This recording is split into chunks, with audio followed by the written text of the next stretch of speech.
ভিতরে নীতি, নৈতিকতা, মানবিকতা সব শেষ, সব ধ্বংস হয়ে গেছে বাংলাদেশ থেকে। মা, মেয়ে সহ 4 জনকে নৃশংসভাবে হত্যা করেছে। যারা নিরাপত্তা দিবে তাদেরই বাংলাদেশ আজকে নিরাপত্তা নাই। আজকে 2 বছরের শিশু, 5 বছরের শিশু আমাদের কাছে নিরাপদ নাই। আমরা কেমন মানুষ, কেমন বাঙালি, কেমন জাতি? আজকে মানুষ প্রতিবাদ করছে না, মানুষ আজকে দাঁড়িয়ে দেখছে।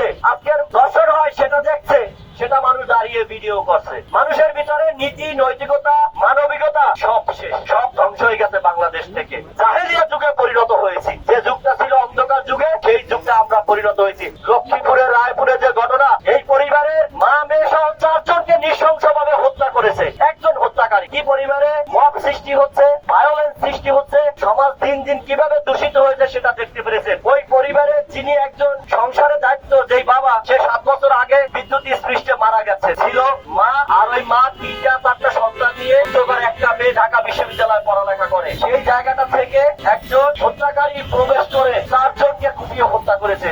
ছেলেটা দোকানের কর্মচারী ছিল, সে কাজে গেছিল বিধায় সে জীবনটা রক্ষা পেয়েছে, সে জীবিত ছিল।